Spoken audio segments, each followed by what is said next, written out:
У мінулую пятніцу мною атрымана афіцыйнае паведамленне Нацыянальнай пракуратуры Польшчы аб узбуджэнні крымінальнай справы аб пагрозе забойствам, па якой я праходжу ў якасці пацярпелага. Справа ўзбуджана па некалькіх артыкулах крымінальнага кодексу Польшчы аб падбухторванні да забойства і дзейнасці замежных спецслужбаў.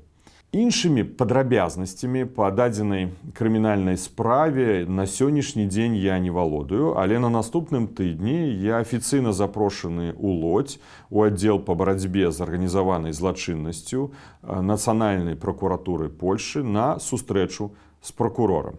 З неафіцыйных крыніцаў таксама мне стала вядома, што з пачатку бягучага года было ліквідаванае прадухілена 2 пагрозы ў адносінах да мяне. У апошні час мы фіксуем актывізацыю спробаў ціску на канкрэтных членаў каманды Народнага антыкрызіснага ўпраўлення, асабліва на працягу гэтага паўгоддзя з боку асоб, якія прадстаўляюцца супрацоўнікамі КДБ.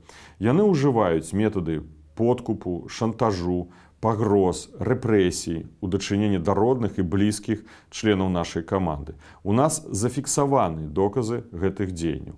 Гэта ўжо не першыя спробы стварэння рызыкаў, накіравання пагрозаў у мой адрес, у адрес членаў нашай каманды. Але гэта не мяняе мой падыход, і я працягваю барацьбу з гэтым жудасным рэжымам.